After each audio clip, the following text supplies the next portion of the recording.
เนาะหูจักเว้าก็ฟังความเข้าใจบ่ลุกขึ้นแล้วอีโบ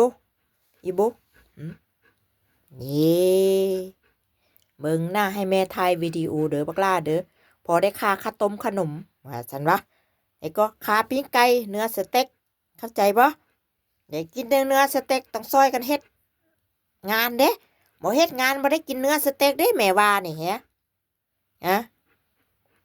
บ่เฮ็ดได้กินเนื้อสเต็กแม่นบ่เข้าใจบ่อะไรกินติเนื้อสเต็กโว้ยบักอาเล็ดบ่ได้กินเนื้อสเต็กแล้วคันบ่ช่วยแม่ถ่ายรูปถ่ายคลิปถ่ายหยังเข้าใจบ่ได้กินเนื้อสเต็กหวานๆแม่นบ่ได้กินเนื้อแซ่บๆได้ค่าได้ของเล่นนะได้เล่นในค่าของเล่นนะเข้าใจลุกขึ้นนูบูจะได้กินได้เชื่ออยากได้กินปลาดิแท้ปลานี่บ่เป็นปลาเด้ได้กินเนื้อปลาแซ่บๆบ่เห็นบ่เนี่ยเห็นบ่ได้นี่เนื้อซะนี่ล่ะนี่นะนูบูนูบูอีโบอีโบเร็วอีโบสวยๆอีโบสวยๆแล้วอีโบสวยๆเบิ่งเห็นนะอีโบสวยๆได้กินเนื้อว่าซั่นได้กินเนื้อสวยๆแซ่บๆเนาะกุชนั่นกุชให้แม่ถ่ายคลิปเนี่ยเนาะถ้าคลิปเอา3 นาทีเอาคลิป3 นาทีเข้าใจไหมได้กินนั่นได้กินจะแซ่บคักหวานเลียปั๊บถูกนะเนื้อสเต็กก็ได้กินบัดแม่ได้แห้นกระดูกเจ้าของได้กินเนื้อ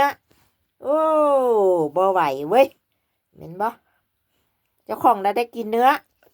แม่ตีได้กินแต่กระดูกแห้นกระดูกเล็ดก็กินแต่เนื้อกับหนังเข้าใจไหมป้ามายังพ่อมายัง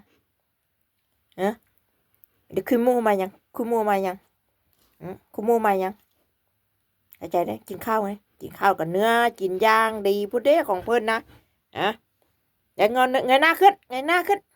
อเล็กเงยหน้าขึ้นเบิ้งกล้องนี่เบิ้งกล้องให้แม่นี่เบิ้งกล้องให้แม่นะเอา5 นาทีพอนะเอา3 นาทีพอบ่ต้องเอาหลายแม่นบ่ต้องเอาหลาย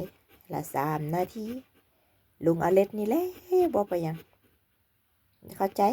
เอา3 นาทีเงยหน้าเอ้ยเงยหน้าขึ้นเบิ้งกล้อง3 นาทีโอเคครับ thank you เดี๋ยวกันนะเห็นไหมมีไอ้สัตว์นะโอเค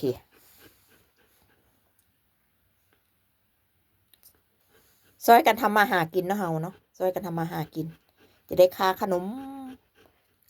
มาเล็กนะค่าขนมได้ค่าปลาได้ค่าเนื้อสเต็กปุ่นของแซ่บเพิ่นน่ะอุ้ยแค่นี้